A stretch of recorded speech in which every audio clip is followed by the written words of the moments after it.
नमस्कार, India voice देख रहे हैं आप। आपके साथ मैं हूं बबीता। इस वक्त की बड़ी खबर आपको बता रहे हैं। आज किसान सम्मान सम्मेलन 2022 का उद्घाटन हो रहा है, तो सीएम योगी आदित्यनाथ किसान सम्मान सम्मेलन में शामिल होंगे। तो प्रधानमंत्री मोदी भी कार्यक्रम के साथ वर्चुअली जुड़ेंगे। तो बड़ी खबर आपको बता रहे हैं, आज किसान सम्मान सम्मेलन 2022 का उद्घाटन होने वाला है। सीएम योगी आदित्यनाथ किसान सम्मान सम्मेलन में शामिल होंगे। इन्हीं के साथ ही प्रधानमंत्री नरेंद्र मोदी भी कार्यक्रम के साथ वर्चुअली जुड़ने वाले हैं।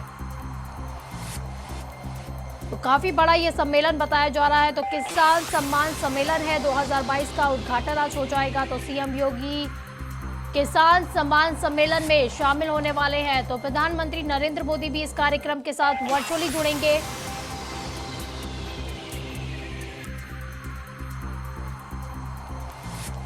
तो आज किसान सम्मान आयोजन 2022 का उद्घाटन होने वाला है। तो सीएम योगी किसान सम्मान सम्मेलन में शामिल होने वाले हैं।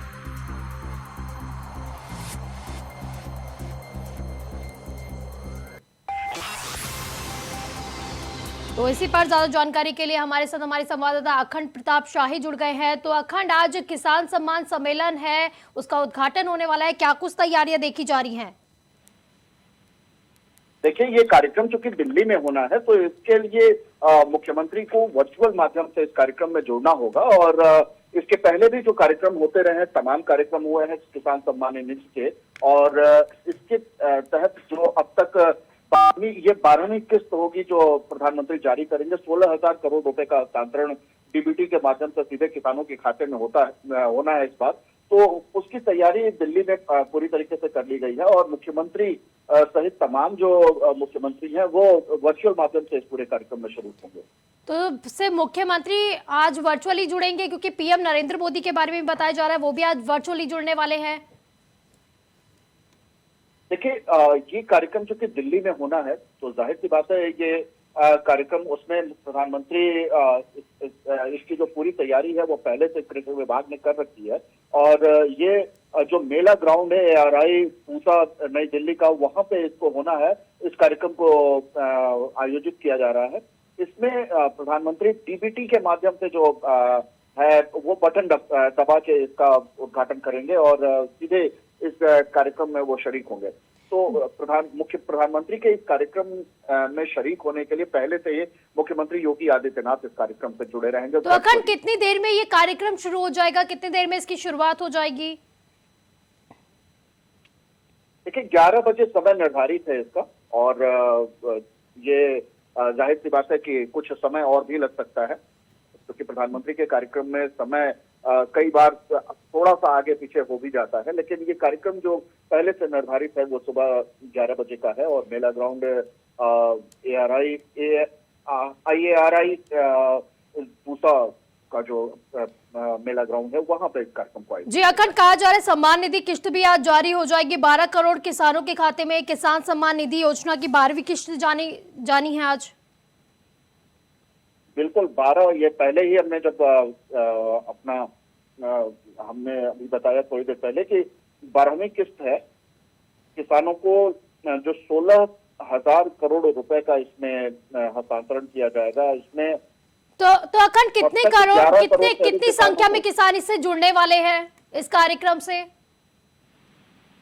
11 करोड़ से अधिक किसानों के बैंक खातों में सीधे 2 लाख रुपए माफ कीजिएगा 2,000 रुपए सीधे वो हस्तांतरित होते हैं 1 महीने के। यानी कुल जो किस्त है उस किस्त में 6,000 रुपए प्रति वर्ष 6,000 रुपए हस्तांतरित किया जाना है। 3 समान किस्तों में होता है ये। तो उसी के मद्देनजर ये पूरा कार्यक्रम किया जा रहा है। ये 12वीं किस्त है, और इसमें इस बार 11 करोड़ से अधिक किसानों को जोड़ा जाना है। चलिए, बहुत बहुत शुक्रिया आपका इन तमाम जानकारी के लिए।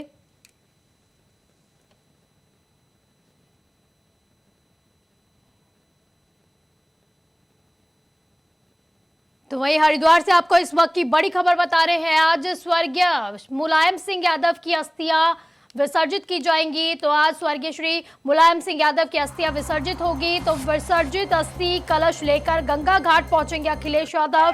तो अखिलेश यादव, शिवपाल समेत अन्य परिजन भी इस दौरान मौजूद रहेंगे। तो कई बड़े नेता भी इसमें शामिल होने वाले हैं। वहीं कहा जा रहा है कि कई संत समाज भी इसमें शामिल होने वाले हैं, आखिरी यात्रा में इसमें शामिल होने वाले हैं। तो मुलायम सिंह यादव की आज अस्थियां विसर्जित कर दी जाएंगी हरिद्वार के गंगा घाट पर। तो कुछ ही देर में अखिलेश यादव भी पहुंच जाएंगे गंगा घाट पर। तो आज अखिलेश यादव अपने पिता स्वर्गीय श्री मुलायम सिंह यादव की अस्थियां विसर्जित कर देंगे। तो मुलायम सिंह को श्रद्धांजलि दी जाएगी आज। तो हरिद्वार के गंगा घाट के वीआईपी घाट पर आज सभी लोग एकत्रित होंगे।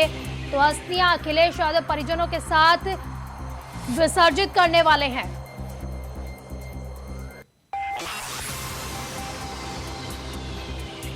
तो मुलायम सिंह यादव की अस्थियां लेकर हरिद्वार के लिए रवाना हो गया था पूरा परिवार कल। तो आज 11वें दिन होगा और 11वें दिन शांति हवन भी किया जाएगा।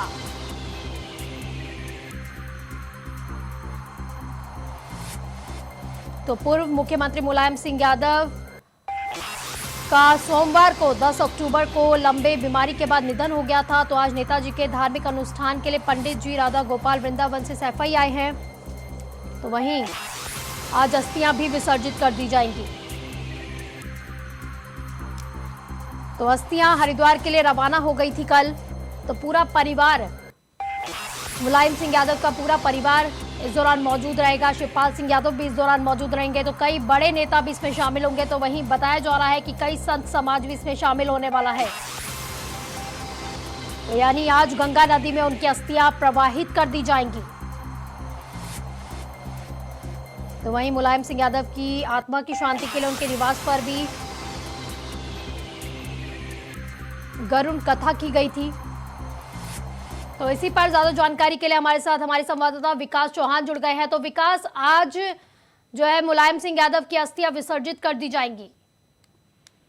बिल्कुल, जिस तरह से सपा प्रमुख या वो कह लीजिए उत्तराखंड के जो पूर्व मुख्यमंत्री रहे, रक्षा मंत्री रहे भारत सरकार में, मुलायम सिंह यादव, उनके देहांत के बाद आज उनकी हरिद्वार में जो नमामि गंगे घाट है वहां पर उनकी अस्थियां विसर्जन की जाएंगी। और उनके पुत्र जो पूर्व मुख्यमंत्री उत्तर प्रदेश के हैं अखिलेश यादव, वो खुद यहाँ पर आकर पहुंचेंगे। 11:15 बजे करीब उनका जौली ग्रांट एयरपोर्ट पर आगमन होगा। उसके बाद वो हरिद्वार पहुंचेंगे, जहां पर वो वापसी उनकी 4 बजे बताई गई है।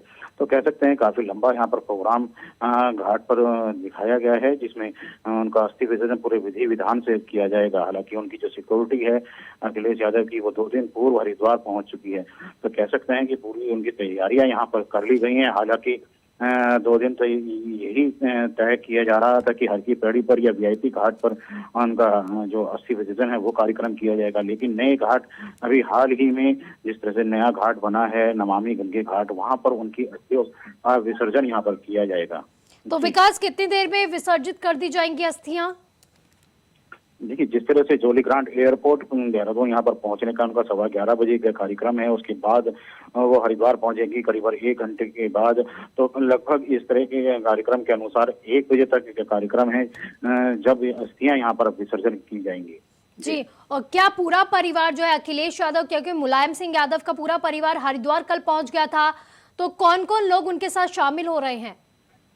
अभी अगर हम बात करें अगर परिवारजनों की, तो अभी तक यहाँ पर कोई नहीं पहुंचा है। हालांकि जो अस्थियां लेकर जो कौन कौन पहुंचेगा उसका अभी प्रोटोकॉल यहाँ पे प्राप्त नहीं हुआ। हालांकि अखिलेश यादव का प्रोटोकॉल जरूर यहाँ पर आया है, क्योंकि वो नेता प्रतिपक्ष भी हैं और साथ ही उनकी सिक्योरिटी 2 दिन पूर्व भी यहाँ पर पहुंच चुकी है। और क्योंकि जाहिर सी बात है उत्तराखंड में जो सपा के जो बड़े नेता हैं वो यहाँ पर मौजूद रहेंगे। और क्योंकि पारिवारिक माहौल है, तो कहीं ना कहीं हरिद्वार का भी कोई ना कोई बड़ा नेता यहाँ पर मौजूद, विधायक मौजूद रहने। विकास, कहा जा रहा है कई संत समाज के लोग भी इसमें शामिल होने वाले हैं। जी बिल्कुल, अभी जिस तरह से 2 दिनों पूर्व जिस तरह की तैयारियों की चर्चा यहाँ पर चल रही थी कि उनका अस्थि विसर्जन यहाँ पर किया जाएगा, तो कहीं ना कहीं ये भी बात आ रही थी कि साधु संत भी उसमें शामिल होंगे और मुलायम सिंह को यहाँ पर अपनी जो अपनी तरफ से श्रद्धांजलि है वो यहाँ पर उनको देंगे। तो अभी किसी के नाम यहाँ पर हालांकि खुल के नहीं आए कौन कौन उसमें शामिल होंगे, लेकिन ये कह सकते हैं कि कार्यक्रम यहाँ पर काफी वीआईपी यहाँ पर कार्यक्रम होने जा रहा है। जी, अगर विकास सुरक्षा व्यवस्थाओं की बात की जाए तो किस तरह की तैयारियां देखी जा रही हैं, क्योंकि सभी लोग आज अपने नेताजी के दर्शन करने भी पहुंचेंगे, काफी भीड़ भी रहेगी, तो भीड़ को लेके अगर देखा जाए तो कितनी संख्या में सभी को जो है राजघाट पहुंचने के लिए बोला गया है? बिल्कुल, जिस तरह से अगर हम बात करें सुरक्षा को लेकर ही, उसी को लेकर वीआईपी घाट और हर की पैड़ी घाट पर जिस तरह से अस्थि विसर्जन किया जाना था उसको यहाँ पर रोका गया है, और अब जो नया स्थान है उसको नमामि गंगे घाट पर किया गया है, क्योंकि वहाँ पर जो स्पेस है, जो जगह है वो काफी बड़ी है, वहाँ पर सुरक्षा व्यवस्थाएं काफी की जा सकती हैं, तो वो व्यवस्थाएं वहाँ पर की गई हैं। और तो विकास संख्या भी निर्धारित की गई है कि इतने लोग ही एंटर कर सकते हैं? देखिए, अभी प्रोटोकॉल जिस तरह से आया है, अभी केवल प्रोटोकॉल अखिलेश यादव का आया है, और जिस तरह से पूरी व्यवस्थाएं यहाँ पर की गई हैं, क्योंकि जो हर घाट है जहाँ पर जो अस्थि विसर्जन का कार्यक्रम होना है, वहाँ चुनिंदा लोगों को ही प्रवेश किया जाएगा, उनके परिवार के जन जो साथ में आएंगे और जो बड़े नेता यहाँ पर सम्मिलित होंगे, और बाकी जो जनता है वो काफी दूर से उसको यहाँ पर दर्शन यहाँ पर कर सकती है उनके अस्थि विसर्जन को। जी चलिए, बहुत बहुत शुक्रिया विकास आपका इन तमाम जानकारी के लिए।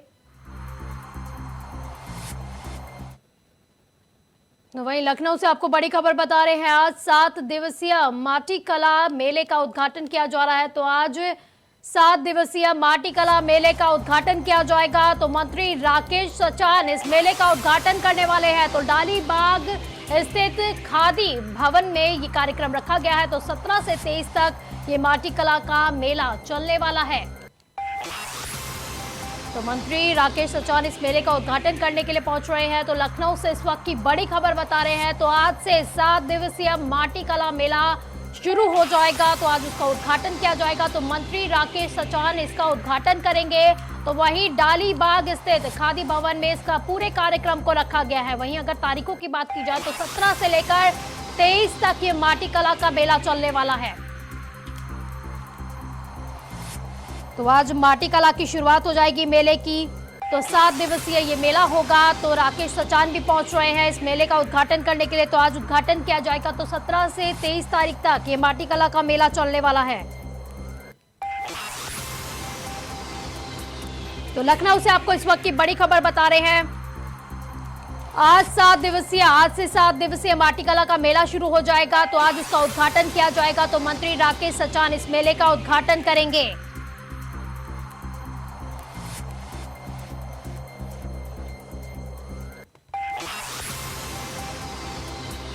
तो आज से माटी कला मेले का उद्घाटन शुरू हो जाए, माटी कला मेले का उद्घाटन किया जाएगा। तो आज से माटी कला मेला शुरू होने वाला है। तो मंत्री राकेश सचान इसका उद्घाटन करने वाले हैं। तो कुछ ही देर में वो लखनऊ पहुंच जाएंगे और इसका उद्घाटन करेंगे।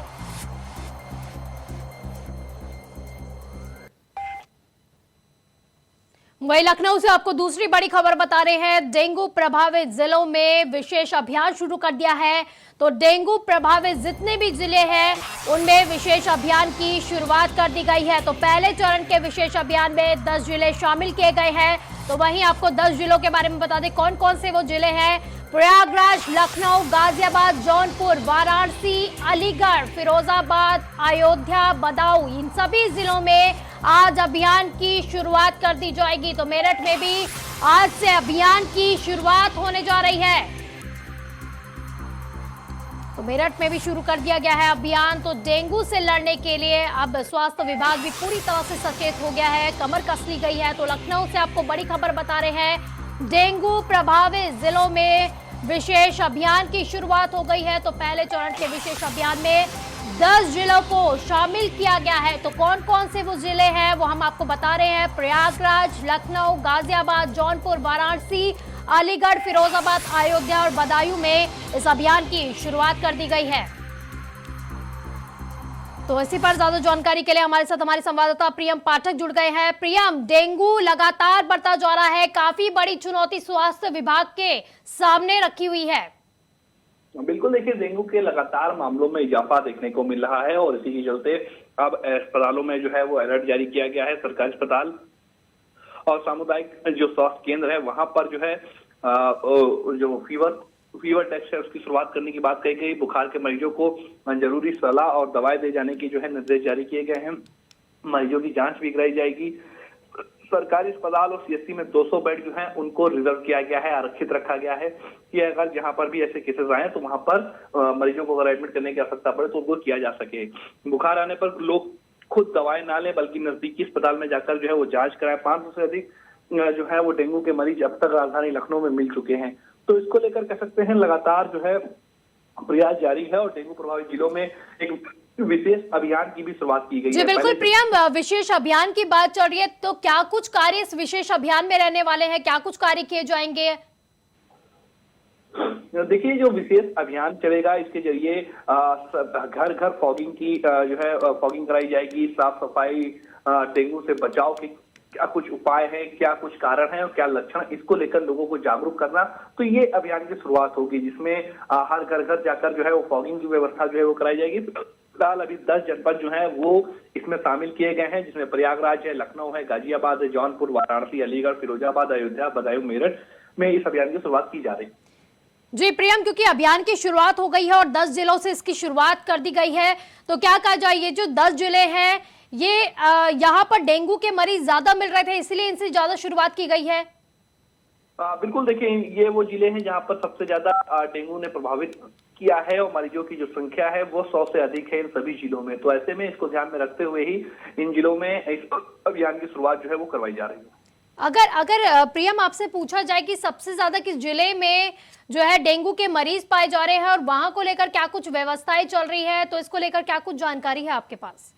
देखिए, इसको लेकर साफ तौर पर जैसा कि मैंने बताया कि जो 10 जिले हैं ये टॉप 10 हैं डिस्ट्रिक्ट जिनमें लगातार डेंगू के जो मामले हैं उनमें इजाफा देखने को मिल रहा है। खुद राजधानी लखनऊ में 500 से अधिक डेंगू के जो मरीज हैं वो सामने आ चुके हैं। तो इसको लेकर व्यवस्थाएं की गई हैं, अस्पताल में बेड आरक्षित करने की बात की जा रही है। हर बार इस तरीके की सिचुएशन देखने को मिलती है, बारिश के बाद में जब मौसम बदलता है तो डेंगू के जो मरीज हैं उनकी संख्या में इजाफा होता है। वही तस्वीर इस बार भी देखने को मिली है।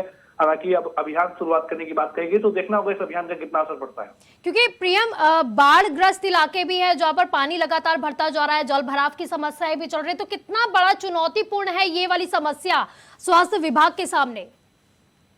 देखिए, ये हर साल इस तरीके की सिचुएशन बनती है। मौसम जब बदलता है तो बारिश के बाद बाढ़ की सिचुएशन कई जगहों पर देखने को मिलती है, जल स्तर जो है बढ़ता है और जो डेंगू फैलने का जो कारण है वो यही है कि जहां पर जल भराव होगा वहीं पे डेंगू का लार्वा जो है वो फैलता है। तो ऐसे में जब कई जिले ऐसे हैं इस समय मौजूदा वक्त में जो पानी की चपेट में है, बाढ़ की चपेट में है, तो जाहिर सी बात है कि उन जिलों में उन जगहों पर जो अभियान चलाना या फिर जो केसेस हैं उनको कम करना तो एक बड़ा चैलेंज स्वास्थ्य विभाग के लिए है। डेंगू नहीं, डेंगू के साथ साथ अन्य बीमारियां भी जो है वो ऐसे में फैलती हैं, तो सभी को कंट्रोल करना है। तो इसको लेकर कह सकते हैं, लेकिन स्वास्थ्य विभाग लगातार प्रयासरत है। देखना होगा क्या कुछ रिजल्ट निकल के सामने आता है। चलिए, बहुत बहुत शुक्रिया आपका इन तमाम जानकारी के लिए प्रियम।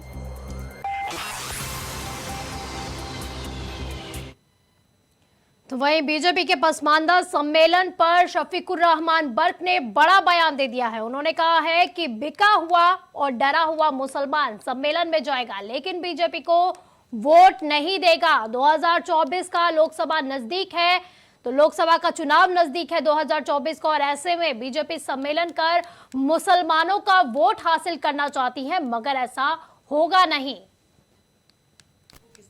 ये आज उनकी जो दुहाई दे रहे हैं, उनका जो कुछ बिके हुए मुसलमान हैं, समझ गए जी, जो बिके हुए मुसलमान हैं या डरे हुए मुसलमान हैं वो उनके सम्मेलन में शामिल हो सकते हैं, लेकिन उन्हें भी होशियार रहना चाहिए कि मुसलमान उन्हें वोट देगा नहीं। तो बीजेपी के पसमानदा सम्मेलन पर शफीकुर रहमान बर्क को आप सुन रहे थे, तो उन्होंने बड़ा बयान दे दिया है। कहा है कि बिका हुआ और डरा हुआ मुसलमान ही सम्मेलन में जाएगा लेकिन बीजेपी को वोट नहीं देगा, यानी कि मुसलमान जाएगा तो सही लेकिन वोट नहीं देगा अपना। तो 2024 के लोकसभा नजदीक है, इसीलिए ऐसे में बीजेपी सम्मेलन करा रही है और मुसलमानों का वोट हासिल करना चाहती है, लेकिन ऐसा होगा नहीं। तो ये बयान आप सुन रहे थे शफीकुर रहमान बर्क का। तो इसी पर ज्यादा जानकारी के लिए हमारे साथ हमारे संवाददाता सतीश जुड़ गए हैं। तो सतीश, पसमानदा सम्मेलन शुरू हो गया लेकिन शफीकुर रहमान बर्क का तो कुछ और ही कहना है। देखिए बबीता जी, हम बता दें संभल के लोकसभा सीट से सपा सांसद ने बीजेपी पर निशाना साधते हुए कहा कि 2024 में बीजेपी को वोट नहीं मिलेगा, जिसको लेकर जो है मुसलमान जो डरा हुआ है और जो धमका हुआ है, जो है उनकी बीजेपी को जो है इस तरीका से वो अपनी मीटिंग कर रहे हैं, उन्हें जो है धमका उमका के और प्रयास कर रहे हैं कि जिस तरीका से देखा जा सकता है कि ऐसे सांसद जम्मू कश्मीर टारगेट किया गया था, कॉलिंग किया गया था, जिसकी जिम्मेवारी भी हत्या किसी की नहीं होनी चाहिए, जिसकी जिम्मेदारी सरकार की होती है। उन्होंने कई निशान साधते हुए उन्होंने ये कहा और आए दिन ये जिस प्रकार से सपा सांसद हैं जो शफीक रहमान पर चर्चाओं में रहते हैं, आए दिन ऐसे बयान देते रहते हैं। जी तो सतीश, कितना लंबा ये सम्मेलन चलने वाला है, क्योंकि पसमानदा की शुरुआत हो गई है, तो कितना लंबा ये सम्मेलन चलने वाला है? तो क्या जिस तरह का शफीकुर रहमान बर्क बीजेपी पर निशाना साध रहे हैं, आरोप लगा रहे हैं, क्या उसमें कुछ ना कुछ सच्चाई है? क्या बीजेपी सच में मुस्लिम वोटों को साधने की कोशिश कर रही है इसके द्वारा? देखिए, हमको बताते हैं बीजेपी के जिस तरह से परमानेंट सम्मेलन पर शफीक रहमान बर्क ने बड़ा बयान दिया है। उन्होंने कहा है कि बिका हुआ और डरा हुआ मुसलमान सम्मेलन में जाएगा जरूर, लेकिन बीजेपी को जो 2024 में वोट नहीं देगा। जिस तरह से उन्होंने कहा है कि मुसलमान जिस तरह से डरा और उनके पर टारगेट किया जा रहा है, उनके मकानों पर टारगेट किया जा रहा है, उस तरह से देखा जा सकता है कि उनका कहना है कि जाएगा जरूर, उनके हर प्रोग्राम में जाएगा, हर कुछ करेगा, लेकिन उन्हें वोट की उम्मीद ना समझे, क्योंकि 2024 में जिस तरह से लोकसभा चुनाव होने वाले हैं और उन्हें वोट नहीं मिलेगा। तो क्या कहा जाए, मुसलमान जो है कितने मुसलमानों को मतलब इस सम्मेलन से जोड़ने का एक टारगेट रखा गया है बीजेपी द्वारा? सतीश जी मैं बताऊं, जिस तरह से जो लखनऊ में यहाँ पर टारगेट रखा गया है और वो जो है मुस्लिम समाज के लिए इकट्ठा किया जा रहा है और चुनाव को नजदीक आ चुका है। जिस तरह से बीजेपी भी अपने हथकंडे अपना रही है, किस तरह से वो इकट्ठा कर रही है, वो कहती है सबका साथ सबका विकास लेके चलती है, बात करती है और मुसलमानों को भी लिए सबके साथ सबके विकास की बात कर रही है। तो उसी को देखते हुए शफीक रहमान ने भी वर्ग में बयान दिया है कि डरा हुआ मुसलमान और धमका हुआ मुसलमान जाएगा जरूर उनके उसमें, पर लेकिन वोट नहीं देगा। उनका सीधा सीधा ये टारगेट रहता है कि मुस्लिम समाज का वोट उन्हें जो बीजेपी को जो पहले मिल गया वो मिलना था। सतीश, क्या कहा जाए, क्योंकि शफीकुर रहमान बर्क ने इस तरह का बयान तो दे दिया है, क्या कहा जाए, क्योंकि बयान से ऐसा लग रहा है कि कहीं ना कहीं वो डरे हुए हैं कि अगर मुसलमान सम्मेलन में पहुंच गया तो बीजेपी का साथ मुसलमानों को मिल सकता है। क्या यही वो डर है जिसकी वजह से इस तरह के बयान सामने आ रहे हैं? देखिए मैं बता दूं, जिस जगह शफीक रहमान सुर्खियों में रहना चाहते हैं और दूसरी बात रही बीजेपी की बात। चलिए, बहुत बहुत शुक्रिया आपका इन तमाम जानकारी के लिए। बुलेटिन में फिलहाल के लिए बस इतना ही। आप देखते रहिए इंडिया वॉइस। नमस्कार।